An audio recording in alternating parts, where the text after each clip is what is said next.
can I just say, before you watch this particular video, Mark has some words for you. We do a weekly podcast, Kermode and Mayo's Take, and these videos are just morsels taken from that podcast. And basically, him in the glasses and the hair, he reviews the films. Him in the smaller glasses and the smaller hair, he does all the big interviews. Plus a load more. So wherever you get your podcast, make sure you subscribe and make sure you download on a regular basis. It's very healthy. There's a link below. Don't forget that bit. Okay, so Bring Her Back, which is the new film from the Philippou brothers, who are the Australian siblings who started out as YouTubers. They were known as Raka Raka, and then they made that 2023 horror hit Talk to Me, which was the story of a mummified hand which gets brought out at parties, and teenagers hold it and they commune with spirits, and this became like a way of them getting high. So although it was like a teen horror movie, it was really a film about addiction and adolescence, and it had some really, really nasty turns to it. So this, Bring Her Back, is another occult thriller with an equally grueling edge. In fact, I think more grueling edge. This time, however, spirals around themes of grief, guilt, suppressed madness. So the story is, so there are two step siblings whose father has been found dead in a shower, and they are adopted by a former childcare worker and counsellor played by the great Sally Hawkins. So there's an older teenager, Andy, played by Billy Barrett, and his visually impaired younger sister, Piper, who is played by this extraordinary screen newcomer, Sora Wong. And so they arrive at Laura's house, and they're introduced to her foster son, Oliver, played by Jonah Wren Phillips, who doesn't speak and is a very strange presence. Turns out that Laura, the mother, lost a daughter, also visually impaired, who drowned. And there is a suggestion that somehow this newcomer is being brought in to fill the gap of the lost daughter. Maybe she sees her as a substitute. Meanwhile, the older boy is being sidelined, and frankly, she's starting to gaslight him. So the atmosphere in the house becomes increasingly sinister. The tension is cranked up by the fact that very early on you see these fragments of really grisly videotape of what appears to be some terrible occult ceremony. And there are sly nods all the way through to these occult rituals, people making circles, drawing circles on windows, drawing circles on the floor, drawing circles in the air, all suggesting that somehow in this house, spirits are entrapped. Here is a clip. It's an enigmatic clip, but it gives you a sense of the atmosphere. Are you in there? Is this part of it?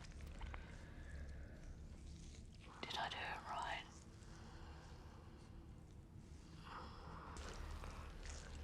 How can I believe you're in there if I can't see you?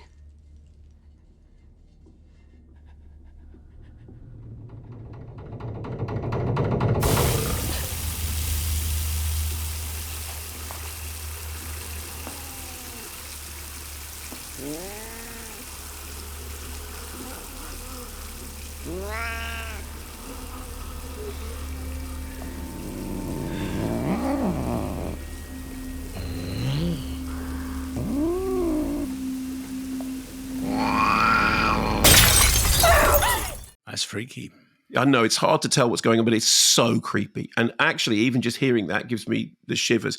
So the whole thing is what's going on? What's going on in the house? What's going on with the mother? What's going on with gaslighting the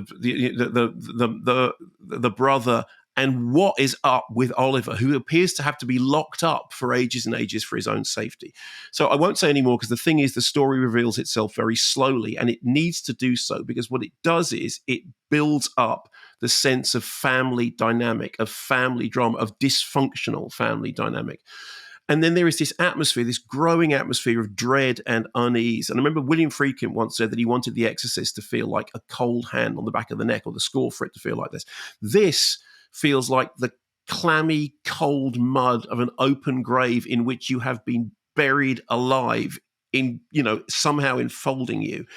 At the center of it all, you have great performances. I mean, I think Sally Hawkins, who we think of as, happy-go-lucky or Made in Dagenham, has this whole other side to her talents, on full display in this film. But when you first meet her, she seems to be kind of, ditzy and upbeat and a bit of a free spirit, but there's something much, much darker going on.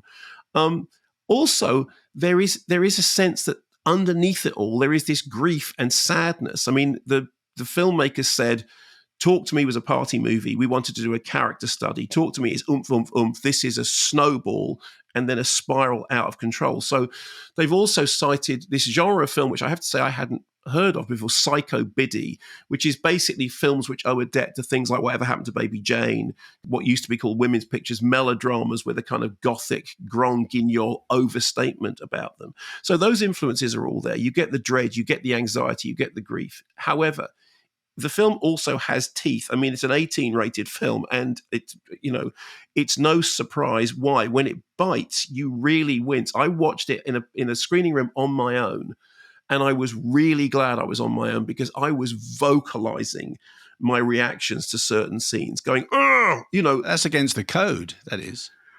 I know, honestly, and that's why I said I was really, really glad I was on, because I was, there was things in it that was so painful to watch that I almost did the thing that I never do, which is to turn away from the screen.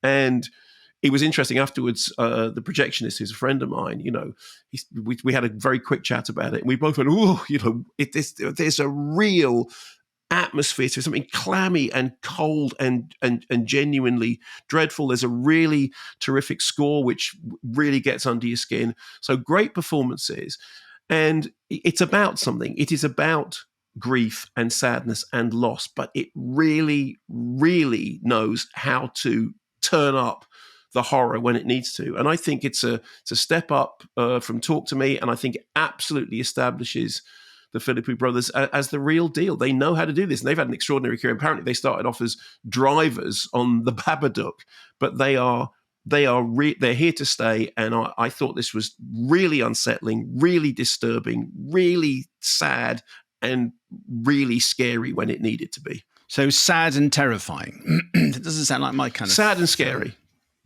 That's going on the poster. Sad and unsettling.